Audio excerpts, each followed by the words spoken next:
나 취업 준비생이라면 꼭 알아야 될 산업 이슈를 날카롭게 파헤쳐보는 시간이죠. 이슈 파인더 시간입니다. 네, 산업 이슈에 대해서 잘 딱 깔끔하고 센스 있게 정리해 주실 분입니다. 네. 더백스쿨의 이건 강사님과 함께하겠습니다. 어서 오십시오. 안녕하세요. 네. 예, 반갑습니다. 자, 취업에도 도움이 되긴 합니다만 알아두면 정말 뭐 저희가 다 쓸 데 있는 지식도 그렇고 상식들을 쌓아볼 수 있는 시간인데요. 이슈 파인더 오늘은 어떤 주제 갖고 오셨습니까?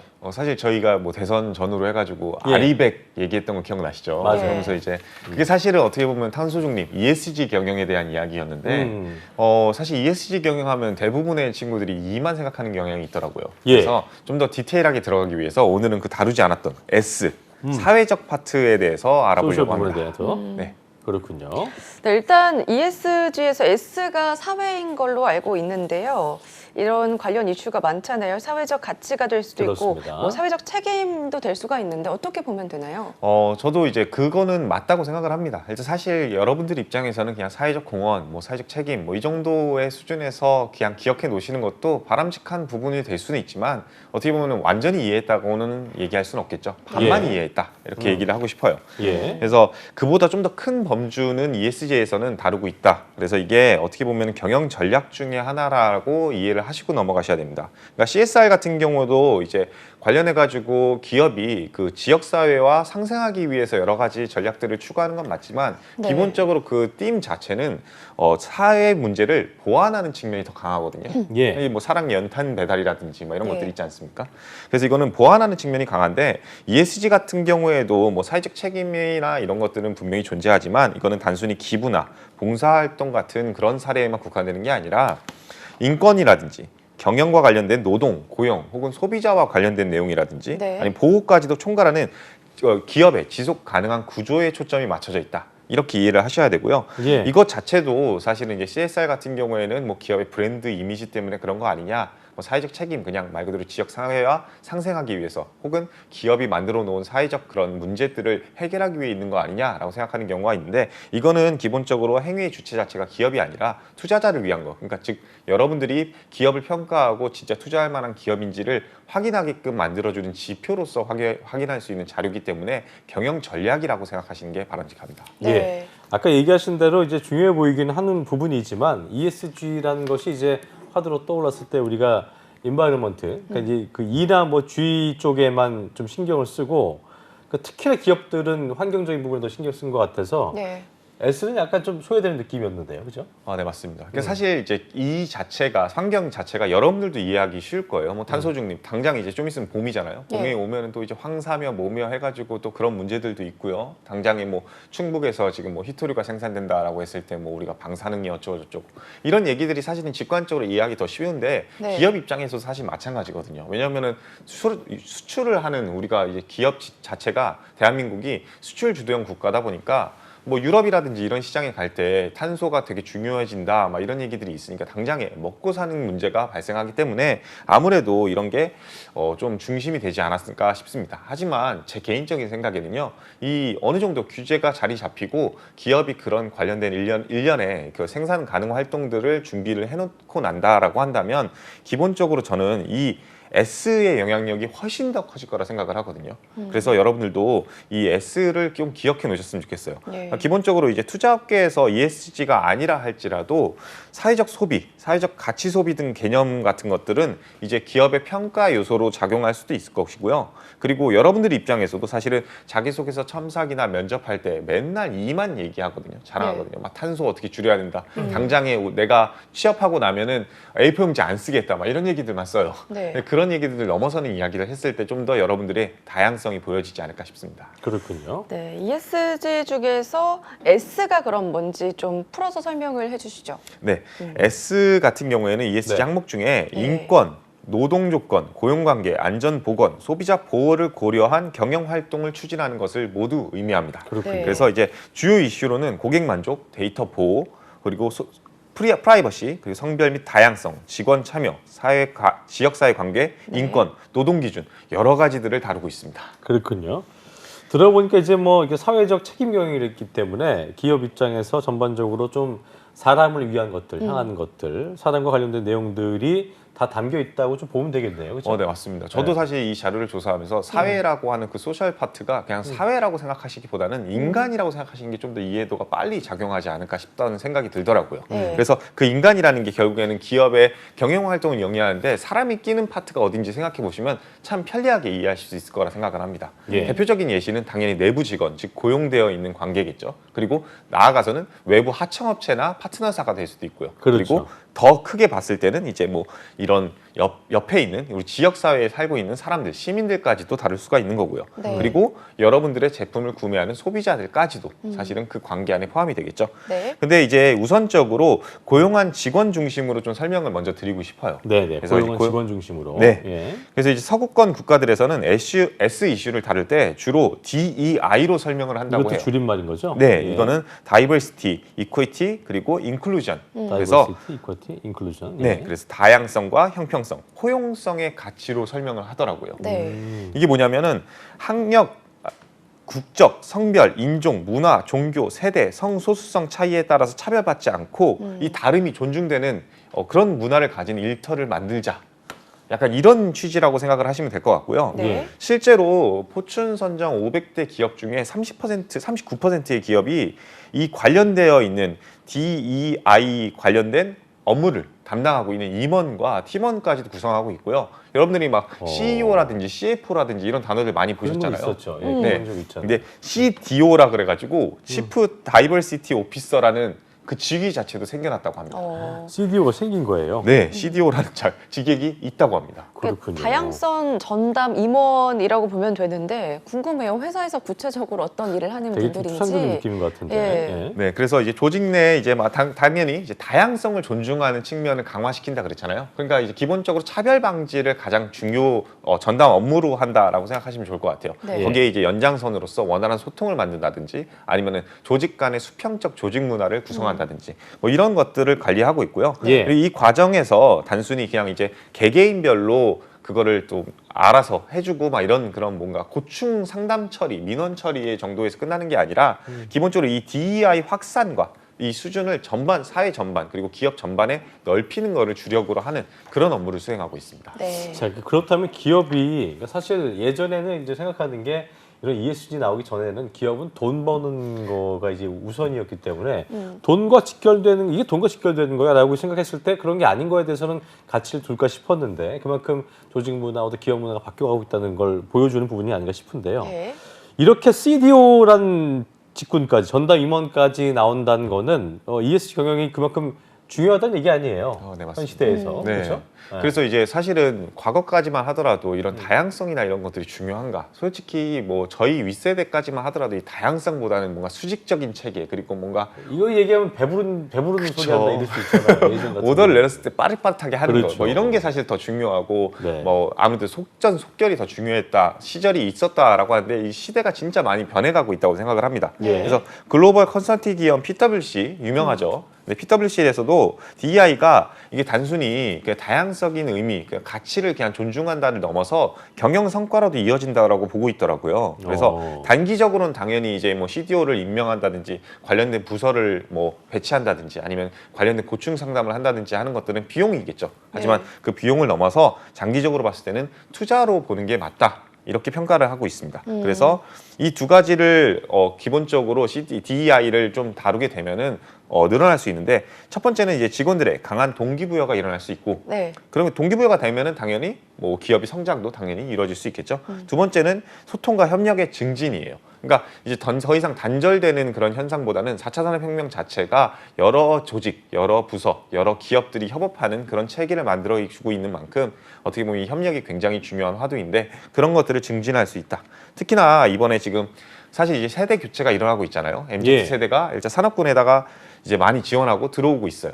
근데 이제 이런 MZ 세대들이 이런 요소들을 어떻게 보면은 부가가치 창출의 원동력으로 보고 있는 만큼 이런 것들을 존중해 줬을 때 좀 더 기업이 성장하는데 도움이 되지 않냐 이런 것들이 가장 핵심이다라고 말씀드리겠습니다. 그렇군요. 근데 또 궁금하거든요. 실제로 조직에서 이 S를 반영하는 기업과 또 그렇지 않은 기업의 차이가 큰지. 네, 네. 맞습니다. 이게 사실 소셜로만 S 그냥 뭐 음. 사회적 문제로만 생각하시면은 이런 사례들 찾기가 정말 어려우실 텐데 예. 방금 말씀드린 대로 다양성의 존중이라든지 소통의 문제로 한번 찾아보시면 내부 고용 직원 간의 문제들은 사실은 다 이 소셜 파트라고 저는 생각을 합니다. 그렇군요. 뭐 대표적인 예시 한 가지를 든다면은 아마 이거는 대부분의 학생들 지금 시청하시는 분들이나 아니면 직장인들도 다 아실 거라 생각해요. 네. 한 4년차 직원 그 대기업 S모 기업의 4년차 직원이 전 임직원을 대상으로 이제 공개 메일을 보낸 적이 있는 거 혹시 기억하시나요? 들어본 것 같아요. 네, 이게 너네 나 성과급 줬는데 이거 성과급 전체 기준이 뭔지 좀 알려달라라고 하면서 그냥 단순히 임직원한테 그 임원한테만 보낸 게 아니라 네. 전사 직원 4만 명한테 다 보냈어요. 근데 이게 사실은 엄밀히 따지면은 이게 결국에는 이게 MZ 세대가 네. 공정성과 다양성, 투명성을 굉장히 중요시 여긴다는 걸 보여주는 중요시한다는 사례라고 생각을 하거든요. 이게 그분이 메일을 보낼 때 그 주요 내용 자체가 나 왜 성과급 이거밖에 안 돼가 아니었잖아요. 네. 기본적으로 성과급의 산정 방식이 무엇이었는지 투명하게 공개해 달라가 사실은 이 가장 메인 핵심 메일 내용이었습니다. 그러니까 이 어떻게 보면은 그 전까지는 이 성과급의 산정 방식을 그 대부분의 직원들이 몰랐다라는 거겠죠. 네. 그리고 실제로 이렇게 메일을 보내고 나서 많은 임직원들이 그 메일 보낸 분한테 막 욕을 하고 뭘 이런 걸 까고 있냐 막 이렇게 얘기를 하시는 게 아니라 네. 적극적으로 동조하고 찬성하는 입장을 밝혔다고 해요. 네. 그리고 실제로 이것 때문에 그 기업 회장님께서도 이런 것들을 좀 적극적으로 소통하겠다라고 다시 한번 얘기를 하셨고요. 이게 결국에는 소통의 부재와 공정성, 투명성에 대해서 이슈가 발생한 거에 대해서 여러분들이 이제 좀 이해를 하셔야 된다. 이것도 ESG 경영에서 S 파트가 될 수 있다. 그래서 DEI를 조직 내에 담지 못했다는 거는 어떻게 보면 이렇게 기업이 평가되는 데 굉장히 큰 악영향이 될 수 있다는 점을 기억하셔야 된다. 이렇게 말씀드리겠습니다. 그렇겠네요. 네. 자, 그렇다면 지금 이제 조직 내부에 대한 얘기를 했었는데 조직 내부에서가 아닌 조직 어떤 외적인 그런 S도 존재를 할까요? 어떤 거라고 봐야 될까요? 이게 개념이? 사람을 향한다고 했잖아요. 그래서 네. 이제 조직 내부에 있는 임직원들도 굉장히 중요하지만 뭐 파트너사라든지 협력사 혹은 나아가서는 이제 소비자들한테도 굉장히 중요한 것이 S다라고 말씀을 드렸듯이 고객 만족과 사회 공헌 파트가 가장 대표적인 게 아닐까 싶습니다. 네. 특히 이제 반부패, 공정 이슈 같은 사회적 리스크 이거 잘못 관리하면은 진짜 기업이 한순간에 매장당하는 경우도 실제로 많이 보고 있는데요. 사실 일례로 작년 같은 경우에 모 식품회사 대리점 업무 갑질 사건 이거 이제 식품회사라고 하니까 좀 이렇게 너무 커 보이시는데 뭐 낙농업 관련이라고 생각하시면 좋을 것 같습니다. 이때 당시에 이제 소비자들이 레드카드 꺼내고서는 이 땡땡 기업의 모든 유제품들 그냥 안 사겠다라고 불매 운동했던 거 아마 기억하실 거예요. 이게 결국에는 대리점 업무의 갑질이라는 건 공정성에 대한 어떻게 보면 사회적 이슈인데 그냥 그걸 단순히 대리점과 모 업체 간의 그냥 이슈 둘 간의 갈등에서 끝나는 것이 아니라 네. 소비자의 판단에서 나쁜 기업으로 인식이 자리 잡히면서 매출액까지도 이어진다라는 거죠. 그래서 당시에 2013년 기준 1조 2천억이 넘었던 매출액이 2020년인데도 불구하고 9천억 원까지 줄어들었어요. 3천억이 증발한 거죠. 그러니까 기간이 늘어나면 늘어날수록 기업이 성장해야 되는데 오히려 성장이 역행했다. 이런 것들은 결국에는 S에서 이런 고객 만족, 사회 공헌 이런 것들을 잘 다루지 못했다. 이거는 사실 뭐 여러분들 입장에서는 뭐 너무 극단적인 예시지 않냐 이렇게 생각할 수 있는데 그렇죠. 뭐 제품의 안전성 관리 체계뿐만 아니라 이런 협력사, 대리점 그리고 나아가서 기업 관계사들의 관계도 굉장히 중요한 화두로 떠오르고 있다는 점을 기억하셔야겠습니다. 그렇습니다. 그러니까 뭐 다른 이슈나 뭐 사회적 리스크를 잘못 관리하면서 이런 사회 공헌을 하게 되면 이게 단발성으로 끝날 수도 있고 또 문제를 보완하고 끝날 수도 있다 이렇게 보면 되는 거예요. 네, 맞습니다. 이게 사실은 앞서 말씀드렸듯이 그 사회 공헌 파트는 이 사회적 현상이나 문제점들을 보완하는 측면이 있는가 하면 ESG 경영에서 S는 이제 앞으로 지속 가능한 경영을 다루는 그런 데에 영역을 두고 있다라고 말씀을 드렸어요. 네. 지속성이 특징이군요. 그렇죠. 예, 지속성. 그래서 이제 당장에 지금 매출액이 1,200억에서 1조 2천억에서 9천억까지 떨어졌다. 그 7년 동안 매출액이 급감하고 있다는 거는 기업이 더 이상 경영 활동을 제대로 안 하고 있다는 걸 방증하는 거죠. 네. 그럴 수 그래서 있죠. 현재 문제를 그냥 보완하는 측면을 넘어서 이 기업이 계속 생존하기 위한 생존 전략이라고 생각하셔야 돼요. 다만 그렇다 할지라도 사회 공헌, 즉 현재 있는 사회 문제를 안 다루는 건 절대 아닙니다. 예. 그래서 그 문제를 보완하는 것도 ESG 영역에 포함이 되고 있고요. 그래서 이 보완하는 측면을 이제 사회 문제를 보완하는 측면을 먼저 얘기를 하고 싶은데 이거는 소녀소년 가장한테 지원금을 주거나 IT 교육을 시키거나 네. 아니면 연탄을 배달해 주거나 이것도 이 단순히 브랜드 이미지를 좋게 하는 효과 이 정도 사회적 보완 이슈에서 끝나는 경향이 있습니다. CSR로만 봤을 때는요. 네. 근데 이거를 1차원적으로 생각하지 말고 ESG 경영으로 끌고 오신다면은 이게 어떻게 지속 가능 경영에 도움이 될지를 한번 생각해 보시면 좋을 것 같아요. 뭐 저 이제 써니님이 아무래도 이제 MZ 세대니까 하나 좀 질문 좀 하고 싶어요. 네. 자동차 회사를 하나 예를 들고 싶은데 자동차 보통 혹시 산다라고 하면 가격이 얼마나 되는지 네? 자동차를 한번 산다. 자동차를 돈이 사면은- 얼마나 있어야 됐다고 생각하시는지 우리 MC 분들은.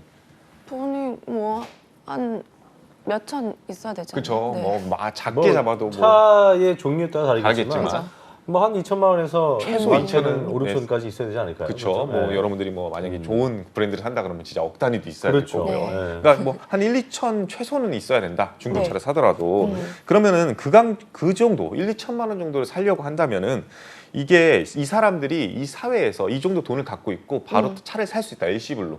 그러면 고소득일까요? 중산층일까요? 아니면 저소득층일까요? 고소지 않을까요? 그렇죠. 고소. 최소 고소일 거, 최대 고소일 거고, 고소득층일 거고. 고소득층. 네, 아니면 저희 같은 중산층 정도는 좀 뭘 돼야지. 모아놓은 게 있다면 모아놓은 게 게 있겠지만, 네. 절대 저소득층은 아니겠죠. 그렇죠. 그렇죠. 네, 어렵죠. 그러면은 우리가 현대자동차를 생각해 봅시다. 현대자동차 입장에서는 차를 계속해서 팔아 나가야 돼요. 네. 그러면 이 사회에 저소득층이 많은 게 좋을까요? 아니면 중산층이 많은 게 좋을까요? 중산층이 중산층. 많아야겠죠. 그렇죠. 매력이 그러면은 있어야 저소득을 되니까. 지원해 가지고 그들이 중산층으로 끌어오게끔 만드는 게 네. 단순히 이 사회적 문제를 해결하는 거에서 끝나는 걸까요? 아니면은 지속 가능 경영을 위해서 존재하는 걸까요? 지속한 경영을 위해서 그렇죠. 그렇죠. 이런 식으로 여러분들도 합리적으로 이 S 사회적 그 책임에 대해서도 단순히 그냥 사회적 문제를 보완하는 측면, 그냥 당장에 배고픈 사람들한테 돈을 나눠주는 측면으로만 접근하시는 게 아니라 그렇죠. 그들이 재사회화되고 나아가서 저소득층에서 중산층으로 올라갈 수 있게끔 하고 그들이 구매력을 가지고 다시금 우리 회사의 구매 제품들을 구매할 수 있고 서비스들을 이용할 수 있게끔 만들어주는 그런 이런 일련의 과정까지도 염두에 둔 것이 어허. 이 CSR, ESG 경영에서 S다. 네. 이렇게 이해를 하셔야 된다. 어. 어떻게 말씀드리겠습니다. 보면은 물고기를 이렇게 주는 게 아니고 물고기 잡는 법을 알려주는 그런 맞습니다. 개념으로 좀 저희가 접근하면 되지 않을까 싶은데. 네.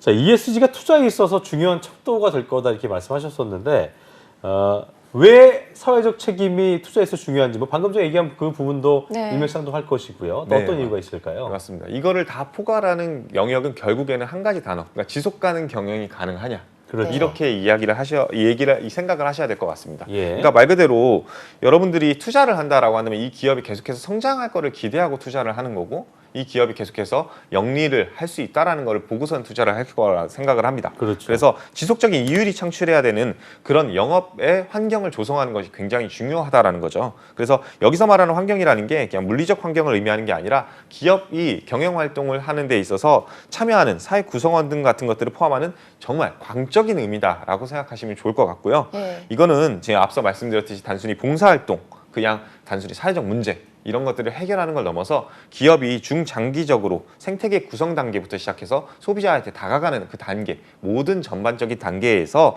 책임 경영을 하는 거다. 이렇게 생각을 하시면 좋을 것 같고요.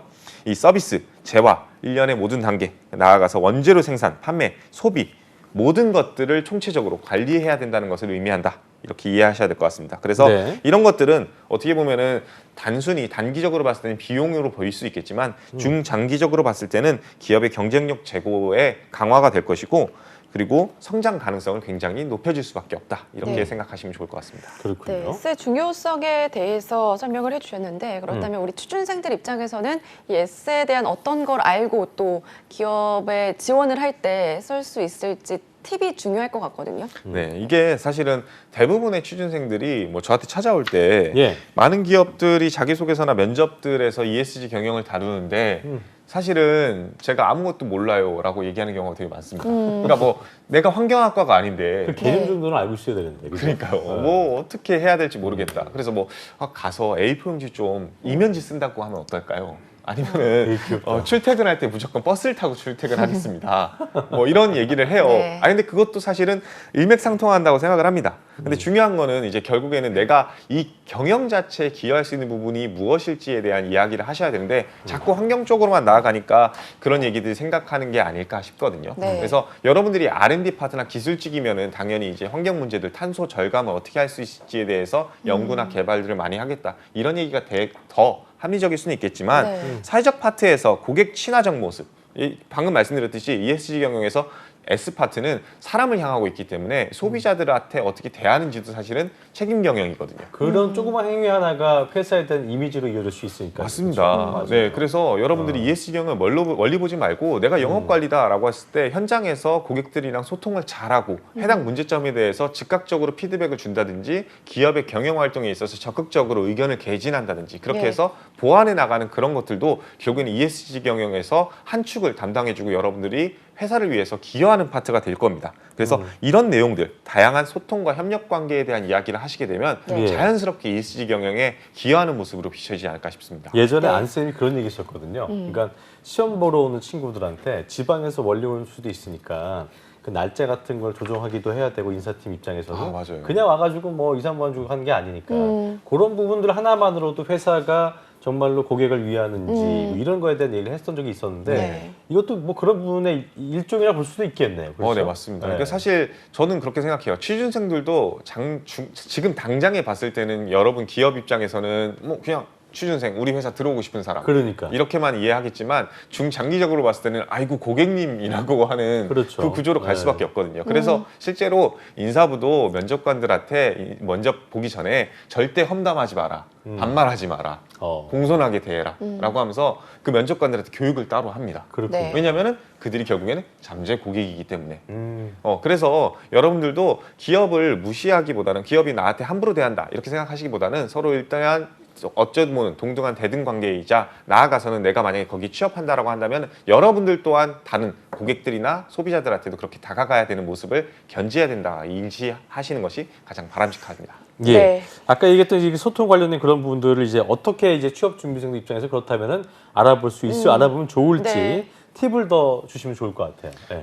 대부분의 친구들이 이런 사회공헌 파트 혹은 이제 ESG 경영 관련해 가지고 자료를 조사하는 거에 가장 좋은 방법으로 뉴스를 활용을 해요. 근데 그거는 사실은 옳은 방법이라 생각을 합니다. 그래서 네. 많은 자료 조사나 정보 조사를 하시고 많은 기업들이 실제로 ESG 경영을 어떻게 하는지를 확인하는 것도 뭐 뉴스를 통해서 보는 것도 좋은데 네. 제가 이거 진짜 꿀팁 아닌 꿀팁을 하나 드리겠습니다. 꿀팁 가져오셨군요. 네. 예, 막판, 이게- 막판 꿀팁. 네. 이게 사실 뭐 여러분들이 주요 기업들을 찾아보는 거는 진짜 유명한 기업들은 찾아볼 수 있는데 일일이 하나하나 찾아보는 거에 대한 불편함이 있었을 거라 생각을 해요. 네. 여러분들은 아마 잡 알리온을 알 거라고 생각을 합니다. 이게 결국에는 이제 공공기관 채용정보 시스템이거든요. 예. 근데 이게 공공기관 채용정보 시스템에서 잡만 빼면 알리오라고 있어요. 예. 이거는 뭐냐면은 공기업 공공기관 경영정보 공개 시스템이에요. 아하. 그리고 여기서 항목별 공시에 들어가서 검색을 통해서 이 공기업들의 경영혁신 우수 사례만 통합 검색을 할 수가 있어요. 네. 오. 그러니까 말 그대로 공기업에서 경영혁신 우수 사례라고 하는 것들은 뭘 자랑할까요? 지금 요즘 트렌드 자체가 ESG 경영이기 때문에 우리가 얼마나 ESG 경영을 잘하고 있는지에 대해서 자랑하는 그런 글들만 모아서 볼 수가 있어요. 네. 그러게요. 그러니까 이 얘기는 즉 공기업 하나 다 들어가서 확인할 필요도 없고 나아가서 전체적인 공기업들을 다 확인할 수 있기 때문에 몇백 개에 달하는 기업들의 그런 사례들을 확인해서 내가 작게는 업무 프로세스에 대한 이야기들도 볼 수 있고 나아가서는 더 큰 범주에서 E를 어떻게 하는지, S를 어떻게 하고 있는지, G를 어떻게 하는지까지도 확인할 수 있는 좋은 그런 실마리가 될 거라 저는 생각합니다. 감이 안 잡히는 입장에서는 이런 것들을 봤을 때는 이런 거다라고 하면서 실제적인 사례를 체험할 수 있겠군요. 네, 맞습니다. 체험에. 그리고 사실은 이제 ESG 경영에서 내가 어떻게 기여하고 내가 어떻게 참여할지가 제일 중요한 거잖아요. 결국엔 내가 어필하는 거 ESG 경영이 중요하다. 그럼 나는 거기에 어떤 기여를 하겠다가 중요할 텐데 ESG 경영이 뭔지를 모르는 상태에서 내가 무슨 기여를 구체적으로 어떻게 할지가 막막한 상태니까 네. 맞아요. 실제로 기업들이 어떻게 경영 활동에서 ESG 경영을 하고 있는지를 확인하시면 그 안에 세부 부분, 디테일을 확인하시면 내가 그 사이를 틈바구니를 끼어들 부분을 확인할 수 있을 거라 생각합니다. 네, 그렇겠네요. 오늘 ESG에서 S에 대해서 알아봤는데 이제 예. 다음에는 G에 대해서도 만나볼 수 있는 건가요?